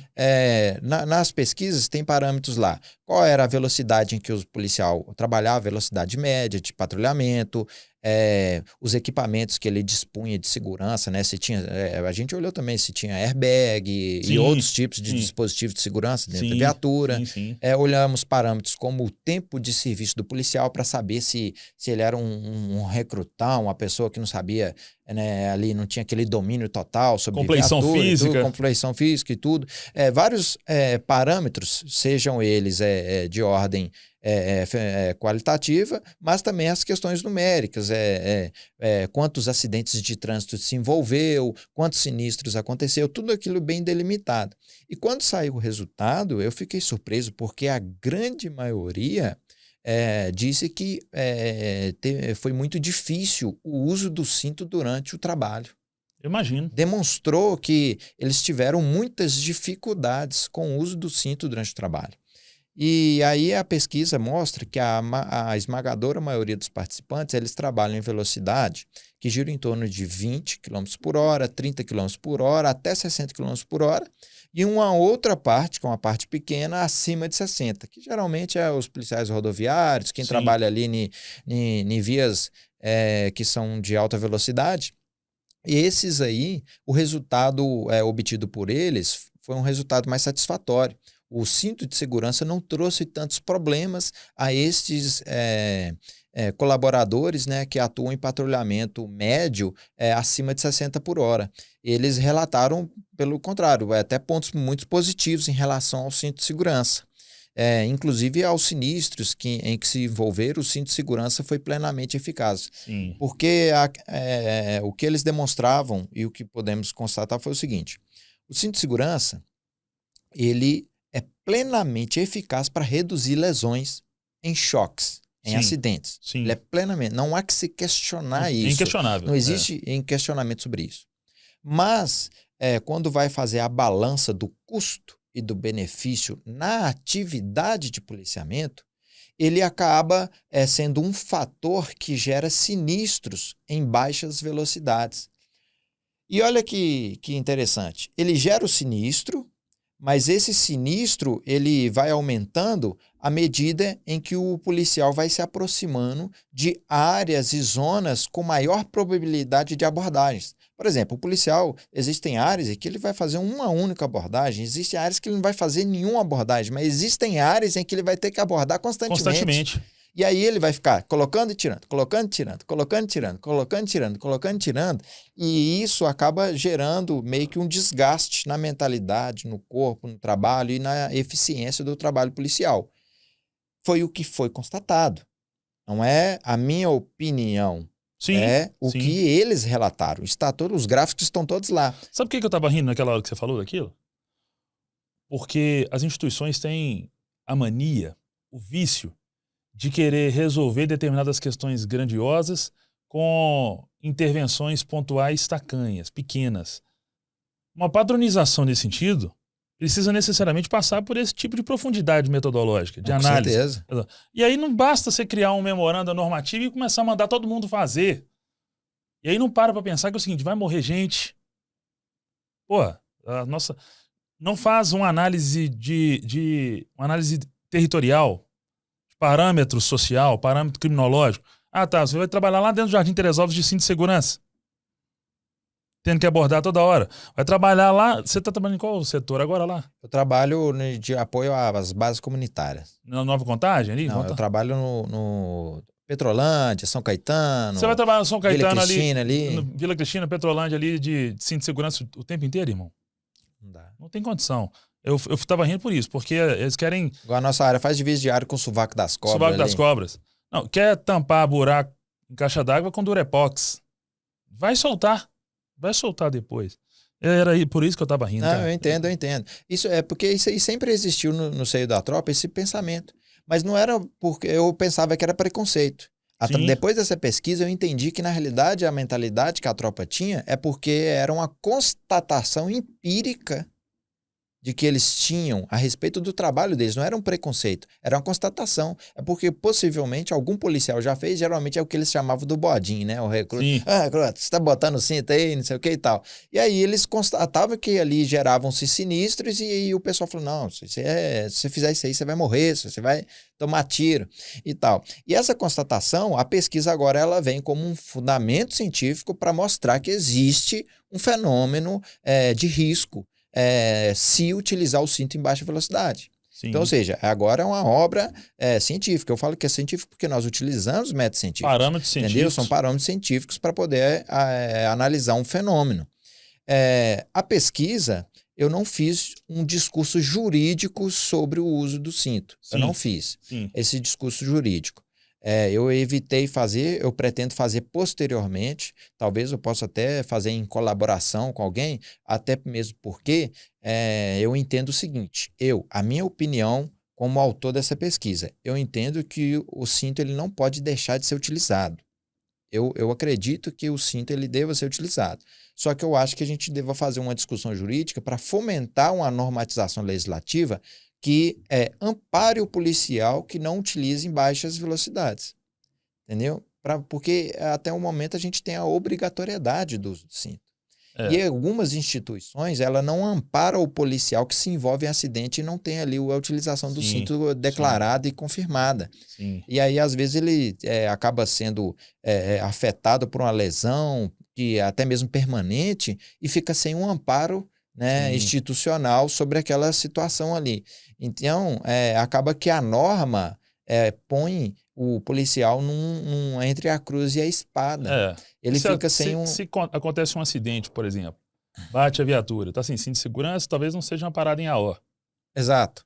E essa falta de amparo, posteriormente, vai atrapalhar ele na hora da aposentadoria. Sim. Ele vai ter, sim, o tratamento da saúde dele, ele não vai deixar de ser tratado. Como não ter. Mas alguns direitos que são atinentes a questões previdenciárias, eles serão prejudicados por causa disso. Né? Às vezes, vamos supor, se o policial ficar ali 8 meses afastado de suas atividades por causa de uma lesão decorrente de acidente de trânsito e ele não tiver ali confirmado que utilizou o cinto, ele fica sem um amparo de atestado de origem e isso vai prejudicar ele lá na frente. Ou seja, ele vai ter que ali restituir esses 8 meses que ele ficou fora. E isso é um prejuízo, um prejuízo assim, desproporcional, desarrazoado, porque o indivíduo ali, ele está entre a cruz e a espada. Afinal, ele estava trabalhando, ele estava exercendo de ofício, colocando sua vida em risco, ele estava numa atividade em que se ele pudesse, ele iria ficar em casa. Sim. Ele poderia ficar assistindo televisão, entendeu? Sim. Mas não, ele estava lá cumprindo com o seu dever para aquilo que fez juramento. Então, a pesquisa ela vem como uma forma de subsidiar de forma técnica, de forma científica, um futuro questionamento jurídico, né, para que a gente possa buscar meios, não só com os nossos gestores institucionais do Brasil inteiro, mas também legislativo, porque nós temos uma pesquisa que foi de âmbito nacional e mostra uma realidade que ocorreu de maneira nacional. Ou seja, nós tivemos aspectos regionais? Sim, mas nós olhamos várias regiões. Então, ou seja, existem indivíduos lá do Rio Grande do Norte, o outro lá do Rio Grande do Sul, o outro de Goiás, o outro de São Paulo, que passou por situações e colocou de forma individualizada dentro da pesquisa, mostrando ali que existem questões que deram certo em determinada região, mas em outra região não deu certo. Cada qual com a sua particularidade ali. Exatamente. Então, assim, essa pesquisa, eu entendo que ela é o seguinte, ela vem para trazer um conhecimento a respeito desse fenômeno de cinto de segurança e promover um futuro questionamento de como que a gente pode elaborar medidas para ajudar esse policial, né, que vai estar ali na ponta da lança a não ser prejudicado futuramente. Eu enxergo e penso, Alan, que nem serviu para promover o questionamento. Na verdade, ela serviu para inaugurar o diálogo sobre a necessidade absoluta do que você está falando. Sim, faz sentido, Startar concordo. o processo dialético de construção disso aí que você está falando. Porque acredito eu, não sei, não pesquisei, mas ninguém pensou da maneira que você pensou até hoje para conduzir esse tipo de trabalho. Sim, eu posso dizer que acabei sendo pioneiro porque eu tive dificuldade para achar referências sobre isso. Achei poucas referências que tratam. Na realidade, todas as referências que eu busquei, tem até inclusive na referência bibliográfica que eu coloquei na pesquisa, existe uma monografia de um oficial da Polícia Militar, existe da Polícia Militar de Minas e também de fora do estado. E eles ficaram restritos a dizer apenas os benefícios que o cinto traz no choque mecânico, ou seja, naquele choque, naquele acidente. Eles não olharam a atividade do patrulhamento em si. Então, nesse sentido, realmente foi pioneiro. Mas eu não sou o único que questiona isso. Na realidade, muitas pessoas tratam esse assunto, só não tiveram tempo para poder elaborar, né, algo nesse sentido. Mas eu acredito que essa pesquisa ela vai sim contribuir para esse pensamento dialético, né, e começar. Iniciar. Eu espero que isso aconteça. Inclusive, até falo para quem estiver assistindo a gente, quem tiver interesse, se quiser fazer contato comigo para elaborar novas pesquisas ou até mesmo discutir esse assunto de alguma maneira, pode fazer contato, pode ir lá no Instagram, lá, o Professor Alan Oficial, pode também chamar pelo YouTube, estou à disposição. E vamos ver se isso aí vai gerar alguma... Alan, essa pesquisa está publicada? Publicada, ela está na Hotmart. Ela está na Hotmart, a pessoa pode ter acesso, pode ir lá comprar o e-book, né? Eu publiquei um e-book pela Hotmart. Tenho a intenção de trazer algo para mais sobre essa pesquisa, porque existem algumas coisas que nós não deixamos na publicação, mas que é o que eu falei a respeito das questões jurídicas, que vamos abordar numa outra obra. Sim. Aí essa nós vamos trazer, eu pretendo fazer em colaboração, porque não é fácil, é muita coisa para ser analisada. Muito trabalho. Mas eu pretendo fazer isso mais à frente. Aí para você ver uma coisa que eu não falei aqui sobre a pesquisa. A ideia surgiu em 2014. O exame que nós fizemos das amostras foi durante um ano inteiro. As equipes que participaram do trabalho, eles ficaram pelo prazo de um ano para trazer esses resultados. Então, ou seja, não foi apenas um testezinho que ele treinou ali e fez. Não, ele se comprometeu a fazer, a participar dessa utilização durante um ano, para a gente ver o período em que se deu e de que maneira o uso do cinto realmente exercia efeitos. Os dados são ricos demais, cara. Então, assim, e aí foi entre o ano de 2015 e o ano de 2016. Só publiquei agora por causa que eu como fiquei como o único pesquisador, e a gente trabalha, tem nosso trabalho e tudo, né? Toda a situação. De muita responsabilidade. Tinha o Alfa Bravo Brasil e tantas outras questões mexendo que eu falei assim, não, vou deixar para mais para frente. Aí surgiu a oportunidade de liberar agora em janeiro, aí fizemos a publicação da Hotmart. Eu tava lembrando aqui, eu vivi uma situação nesse sentido, 2008, Betim, eu saí do PA, dei alteração no PA pra caralho, lá já contei essas histórias aqui. E eu fui trabalhar com cabo, na guarnição, cara. Cara muito vaidoso, né? Já entrei, sentei pra dirigir pra ele na viatura, ele já virou pra mim e falou assim, aqui eu sou cabo, você é soldado e é senhor e eu exijo. Ele vai, beleza, trabalhamos junto. Daquele naipão. Um mês. E aí, cara, certa vez, num desses dias... E a exigência dele era essa, ó, e aqui comigo é cinto de segurança, você não passa de 40 km com a viatura, e não sei o quê, papapá. Pô, com o Cantelmo, cara. Tinha acabado de sair do... Parece que fizeram de sacanagem. Tirar ele do PA e colocar ele com esse cabo que vai doutrinar ele. E aí, velho, a gente patrulhando ali no PTB, na Rio Madeira, pedido de prioridade da guarnição, lá naquela rotatória da Avenida das Américas. Perto do posto de combustível ali. É. Aí, prioridade na rede rádio, ele, nós não vamos, não. Aí eu olhei pra ele assim, velho. E o cara exigia que que eu andasse com cinto de segurança, bicho. Aí eu falei assim, não, velho, eu não. Foi o último dia que a gente trabalhou junto. Lógico, né? Eu não Tinha nem como. Eu não sirvo pra isso, não, cara. Nós não vamos, não. Eu falei, quê? Nós não vamos? Pum, tirei o cinto de segurança. Já, pum, peguei o rádio. Ô, Copom, 14324 na cobertura, nós estamos deslocando. Não, que isso? Tentou tomar o rádio da minha mão, já pum, saí acelerando, bicho. Fui na alta. E ele, travado assim, eu falei, não coloca a mão em mim, não. E, bicho, chegamos lá, velho. O bicho tava pegando mesmo. Os caras já tinham. O pessoal do Tático Móvel Ferreirão, você lembra? O Tenente Ferreira? Nossa, já tava demais. Já na rua, correndo. Os caras atravessaram, subiram aquela passarela que dá pro Petrópolis. O bicho, eu desci da viatura. Já fui correndo atrás, larguei pra trás. Vai escutando. Fomos lá, voltei, cara. E tava dentro da viatura ainda, porque o cinto de segurança tava travado. E não conseguiu tirar o cinto de segurança. Aí. A dificuldade. Quem é, sabe. Você vai assistir o Prato de Polícia, você sabe o que eu tô falando. Agora eu não sei se não conseguiu tirar o cinto de segurança porque tava travado. Ou porque colou. Síndrome da galinha. Né? Colou as placas ali, tava travadão, síndrome da galinha. Eu aprendi isso com o Major Eide, sobre a síndrome da galinha. Ou porque travou síndrome da galinha, ou porque de fato deu algum problema no cinto de segurança. Certo é que a capacidade responsiva dele foi a 0.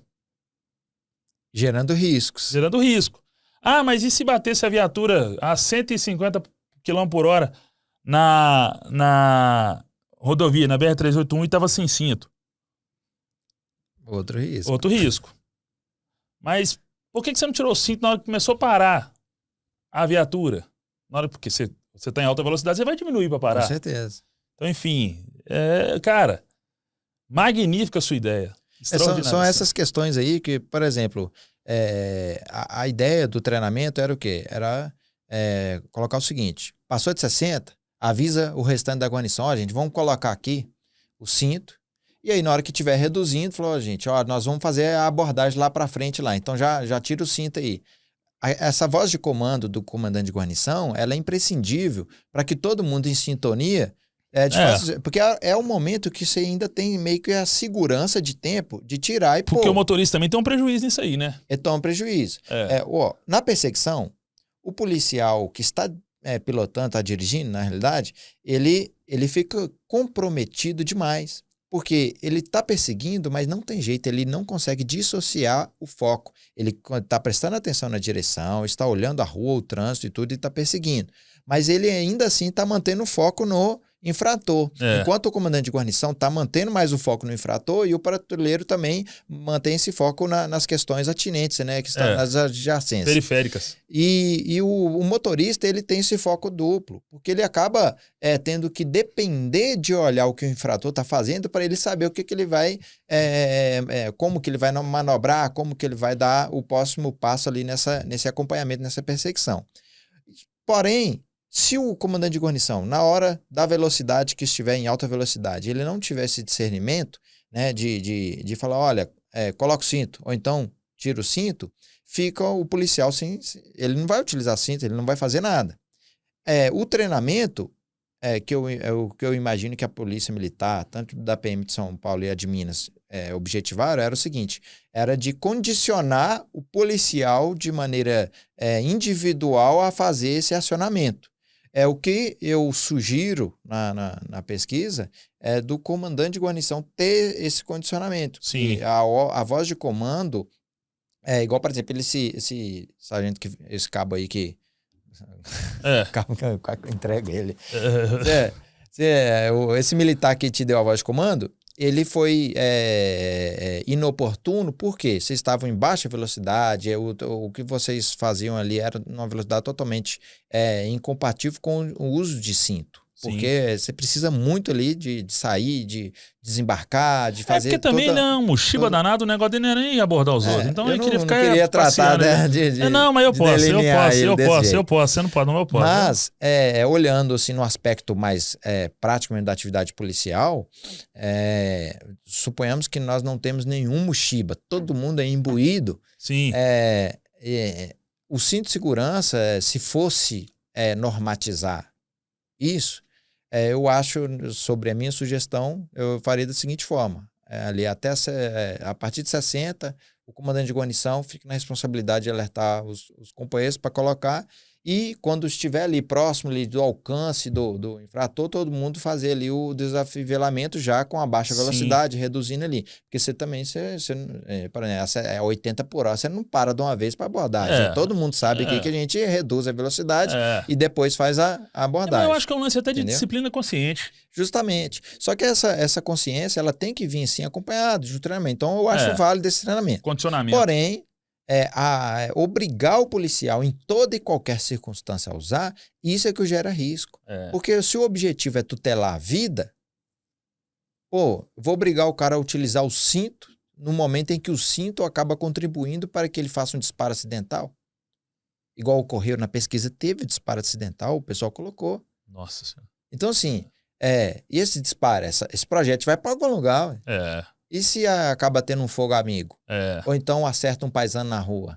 Né? E aí a vida, o bem jurídico tutelado já mudou. Já não é mais a vida da pessoa. Próprio. Exatamente. Ou então você tem qualquer outra situação, às vezes até, igual por exemplo, porque por causa do cinto, você acaba tendo que tirar o armamento, ele não vai ficar no coldre, você vai ter que colocar ele em outro lugar, esse armamento pode danificar. Então, ou seja, existe toda uma celeuma de circunstâncias que tem que ser pensada. E a pesquisa ela vem trazendo essas circunstâncias. Ela mostra isso. Eu, particularmente, eu não imaginava. Houve um rapaz que no relato dele, ele falou o seguinte, que ele perdeu mobilidade com o uso do cinto, porque juntou o colete que ele tinha, mais a farda, né, e a complexão física dele, com o cinto ele perdeu mobilidade demais, inclusive para a condução da viatura. Cara, eu tive um insight aqui agora, não sei se você já pensou nisso, mas talvez seja ideal pensar, e se você já tiver pensado, é a hora de executar, é aproximar essa pesquisa e abrir um canal de comunicação e interlocução com o Inmetro. Essa até ideia é excelente. Até para testar. Saca? Fazer determinados testes lá na sede, no galpão de treinamento de sinistro do Inmetro. É uma ideia assim, excelente. Eu nunca tinha pensado. Aproximar essa discussão, abrir uma porta, mandar e marcar uma agenda, explicar para, quem sabe, robustecer e enriquecer a pesquisa com um teste prático do Inmetro. Põe lá um boneco com colete, com o cinto de guarnição, com o coldre de perna. Devidamente equipado, tal. É uma boa ideia, Cantel, uma boa ideia. Eu acho que, lógico que teria que pensar a forma com a qual vai levar essa abrir ideia a porta para lá, eles, né? Para abrir essa porta lá. Mas algo nesse sentido contribuiria demais aí. Imagina uma resolução do Inmetro a respeito disso. Ou até mesmo a BNT. Exato. Saindo uma norma a respeito disso aí o que a gente precisa é o seguinte, normatizar de algum jeito. Precisamos disso. Trazer isso, fazer com que isso venha para o papel de forma normatizada, de maneira que seja ajustado ao fenômeno que existe ali, real.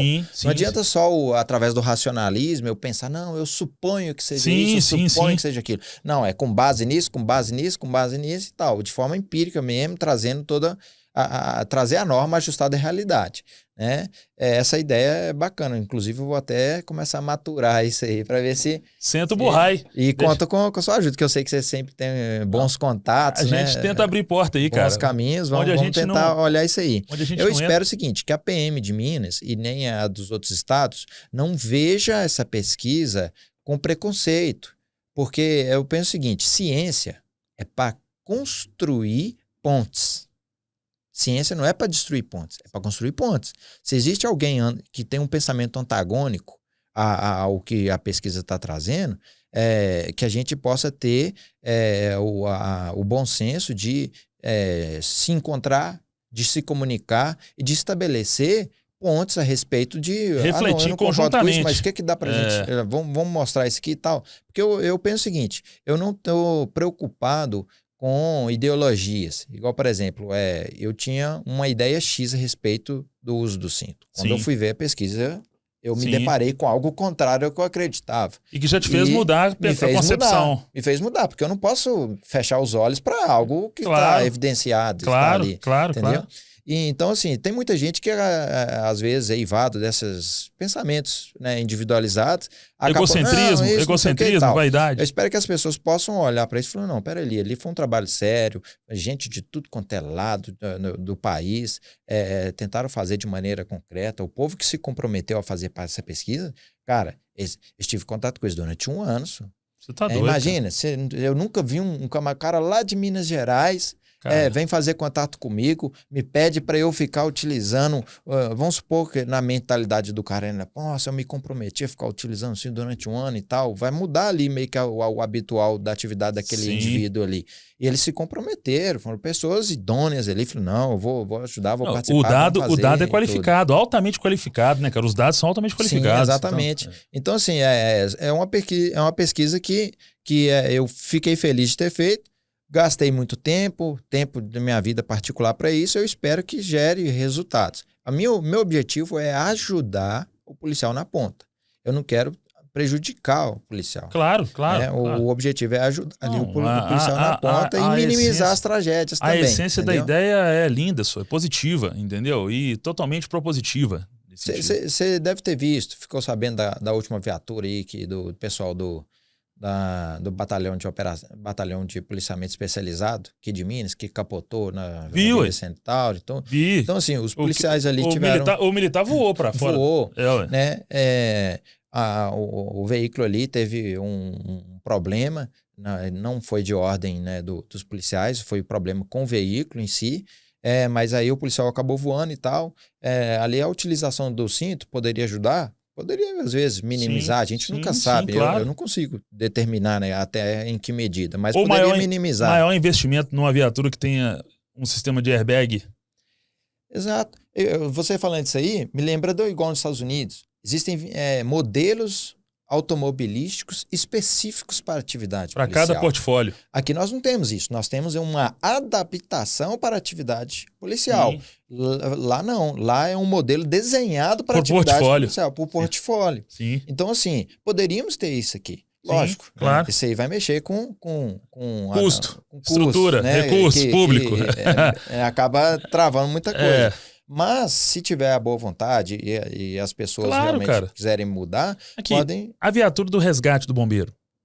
Exato. É um exemplo disso aí. Exato. É um veículo específico para aquilo ali. Portfólio.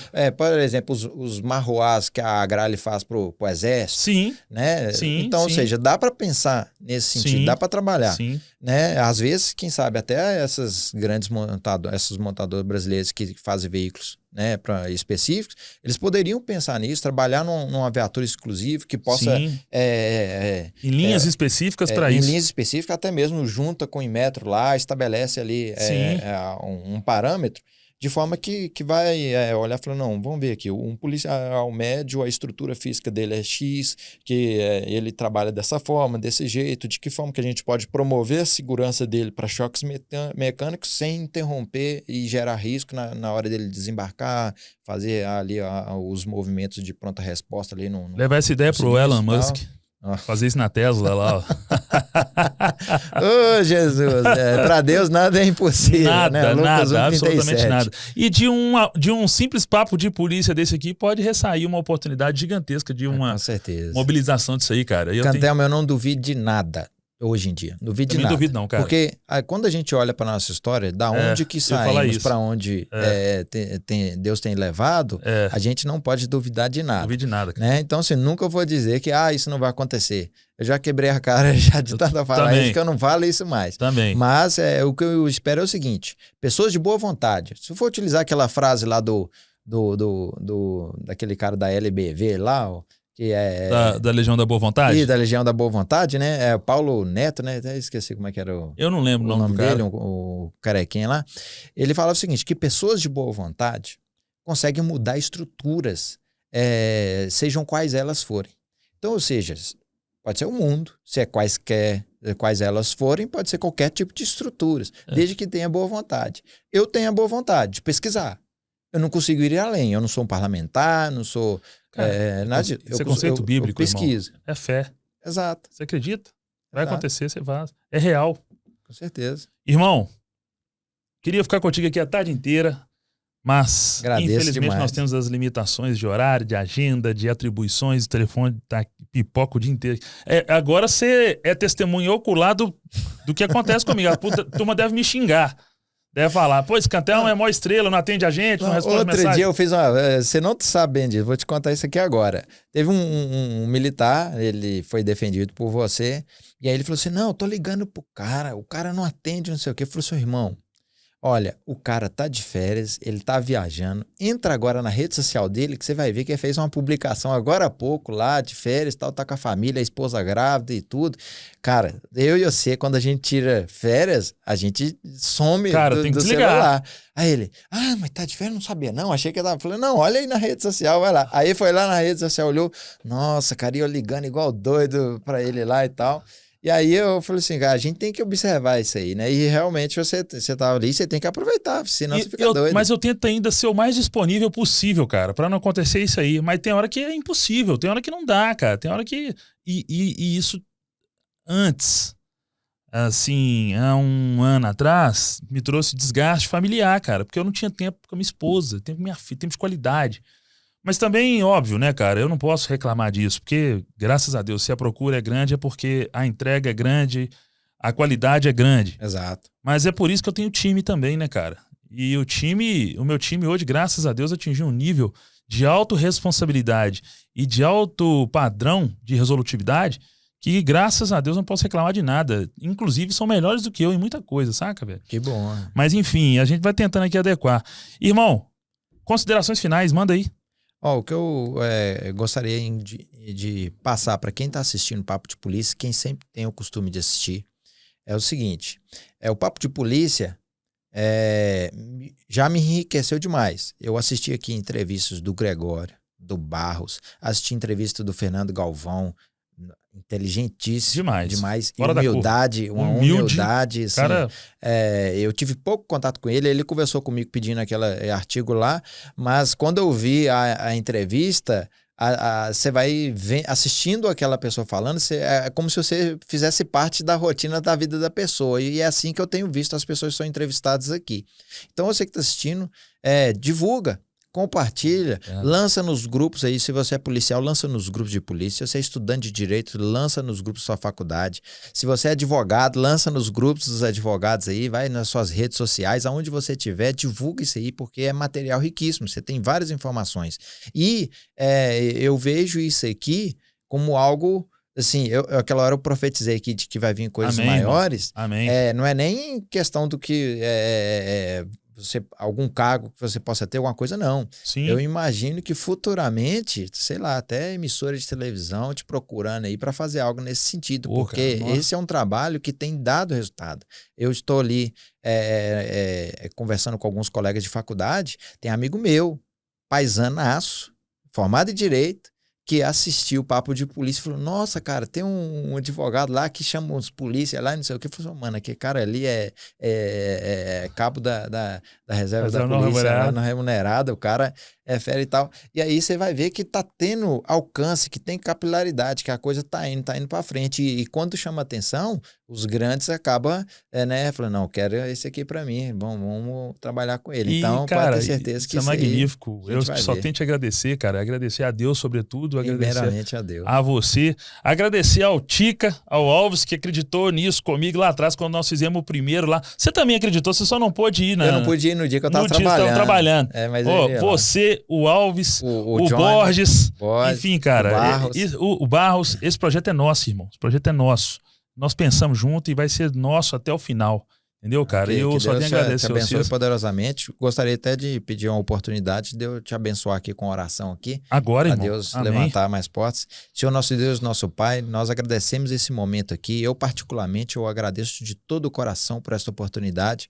Peço ao Senhor que o Senhor possa abençoar o Cantelmo, ó Amém, Pai. Jesus. Que o Senhor ilumina a vida dele, abençoa poderosamente todas as áreas da vida dele, principalmente a familiar, com muita alegria, com muita felicidade, com muitas notícias boas, que Amém. ele também possa, ó Deus, prosperar ainda mais nesse trabalho que ele Aleluia. faz, que é um trabalho Aleluia. jurídico e também das ciências policiais, ajuda muitos policiais, está sempre ali contribuindo com o meio da segurança pública, que o Senhor abra portas para ele, Pai. Eu profetizo, ó Pai, todas as portas possíveis para a vida dele que sejam abertas em nome de Jesus, e peço ao Senhor, Pai, que o Senhor vai engrandecendo, Pai, o caráter dele, para que ele possa sempre, na humildade, na simplicidade que ele tem, na forma simples que ele possa crescer cada vez mais, que ele possa se desenvolver cada vez mais e que ele possa ser uma grande referência. Que para mim, eu não tenho dúvida de que ele é, Pai, mas eu sei que a sociedade mineira e a sociedade brasileira irá ter ainda grandes notícias e grandes referências do Cantelmo. É o que eu profetizo para a vida dele, em nome de Jesus. Amém. Amém, meu irmão. Deus abençoe, Amém. viu, meu irmão? Amém. Deus abençoe você, Oh, sua jornada, sua digna e honrada família. Amém. E Amém. só tenho que te agradecer, irmão. Tamo junto. É nesse momento que eu tenho certeza que eu tô no caminho certo, cara. Ah, com certeza. É nesse tipo de circunstância que eu tenho certeza. Eu sou testemunha ocular de que você tá no caminho certo. E todas as coisas cooperam para o bem daqueles que amam o Senhor. E eu tenho certeza que Ele não vai me desamparar e não vai nos desamparar. Eu tenho certeza que grandes coisas estão por vir, cara. Com certeza. Amém. Muito obrigado, Você ouviu irmão. falar, com certeza você ouviu falar da pedra angular. Sim. Né? A pedra angular na Bíblia é aquela pedra de esquina, fala que Jesus, inclusive, seria a pedra angular, que é a pedra que sem ela toda a estrutura desanda, toda a estrutura ela rui, porque ela é a pedra principal, é aquilo que vai sustentar, que vai dar aquela base e tal. E nós somos pedra angulares para a nossa família, porque tem pessoas que sem nós não conseguem mais nada. Mas nós também temos as nossas pedras angulares, né, que são as bases nossas que vão sempre nos firmar. O que eu aprendi é o seguinte, ô Canteão, é que Deus ele tem uma parte na Bíblia que fala que se não houver quem pregue, não houver quem fale dele, as próprias pedras clamarão. E aí, olha, falando de pedra, falei de pedra angular, falei das pedras que clamam, e tem a passagem de Jacó no capítulo de Gênesis, capítulo 28, e também no verso 31, em que Jacó andando pelo deserto, vagando pelo deserto, ou seja, né, sem um rumo, ele encontrou uma pedra em Betel.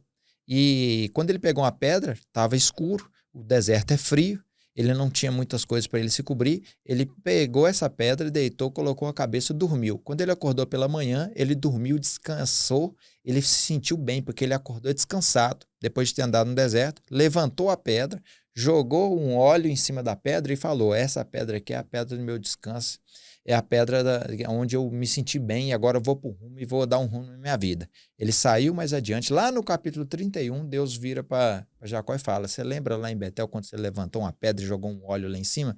Pois é, eu selei aquela pedra ali como o destino da sua mudança de vida, como o destino da sua vitória. O que eu quero dizer com essas questões de pedra? É porque quem está assistindo, possivelmente você também, essa palavra é para você. Nós somos pedra. E Deus também é a nossa pedra. Se nós entendermos que muita gente fala, não, essa fulana é uma pedra no meu sapato. Não, essa pedra no sapato ela tem um propósito. Ela tem um fim, uma finalidade de estar ali e nada que aparece na nossa vida é para a nossa destruição. Pelo contrário, é para o nosso crescimento. Jacó pegou uma pedra que estava ali, inanimada, aparentemente sem propósito nenhum. Ele transformou aquela pedra num propósito, que depois lá na frente gerou, inclusive, a vitória dele. E Davi, com a pedra, também alcançou o seu objetivo, derrubando o gigante. Sim. E Jesus é colocado como uma pedra angular. Nós somos pedra na vida de alguém. Eu posso ser pedra na vida do Pila, né? Sim. O Vitor, nossa, esse cara aqui tá travando a minha vida. Sim. Mas eu posso ser pedra para poder fortificar a minha família. O que nós precisamos entender é que não existe nada sem propósito. E quando eu olho para você, Cantelmo, eu vejo um propósito tão grande, tão grande, tão grande, que as pessoas que te viram no passado, que te veem agora e as que vão ver lá no futuro, não conseguem imaginar a imensidão desse propósito. Por quê? Porque não é você, é Deus. É Ele que está abrindo as portas e construindo tudo para sua frente, tudo para o seu futuro. Não só para você, porque eu falo que isso é para mim também. Sim, o que eu estou falando aqui é Deus falando comigo. Então você pode ter certeza. Eu vou ter o prazer, cara, de te aplaudir de pé. Amém, meu entendeu? Naquilo que Deus vai abrir lá para frente. Amém. E não esquece, não. Você pode chamar até para comer um espetinho de carne, mas eu quero ir lá e fazer assim, ó, aplaudir para você. Porque o trabalho que você faz é muito importante e muita gente depende disso aí, beleza? Amém, meu irmão. Eu só tenho que te agradecer, cara. Eu tenho que agradecer. Junto, meu irmão. E essa mensagem que você deixa para mim aqui hoje foi... Desculpa aí, Tom. Porque desistir eu não vou, irmão. Desistir eu não vou. E ele sabe. Amém. Ele sabe. E ele é o Senhor de todas as coisas. E ele sabe de todas as minhas fraquezas, de todas as minhas vontades terríveis, às vezes, de desistir. Ele diz, eu não vou desistir, não. E é esse tipo de palavra que eu tenho certeza que ele está usando aqui agora para me entregar, que me faz ter a certeza absoluta que não é para desistir. Amém, com certeza. Obrigado demais, irmão. Deus abençoe. Turma, peço desculpas aqui pela emoção, mas essa é a essência do Papo de Polícia. Papo de Polícia é isso, é verdade. Papo de Polícia aqui é irmandade. Papo de Polícia aqui é levar para você esse tipo de interlocução, esse tipo de ligação profunda que nós criamos entre irmãos. Papo de Polícia é isso. É o primeiro, é o pioneiro, mas que não é o assoberbado. É o que perpassa também pela humildade de saber que nós somos falhos e que a gente vai errar aqui também, mas nós vamos errar para aprimorar e aperfeiçoar. Muito obrigado a todos vocês que têm nos acompanhado. Não se esqueçam, tá aqui, Alfa Bravo Brasil. Crimes violentos contra o patrimônio. Sigam o Alan, @ProfessorAlanOficial. Quem me segue, vai lá no meu Instagram, nos meus seguidores ou que eu tô seguindo. Ele tá lá, Professor Alan Oficial. Vocês vão ouvir falar muito ainda desse cara. Futuro brilhante pela frente. Já brilha bastante, mas tem muito mais ainda a construir e edificar em prol da segurança pública, em prol de você que tá aí na ponta da lança, seguindo e honrando seu juramento de defender a sociedade até com sacrifício da própria vida. Amém. Papo de Polícia é isso. Se você ainda não segue o nosso canal no YouTube, corre lá. Cantelmo Advogados no YouTube. Curta, compartilhe, comente, assista os outros episódios. Enfim, muito obrigado por tudo. Que Deus abençoe sua vida. Até o próximo episódio. Alan, muito obrigado. Tamo junto. Agradeço.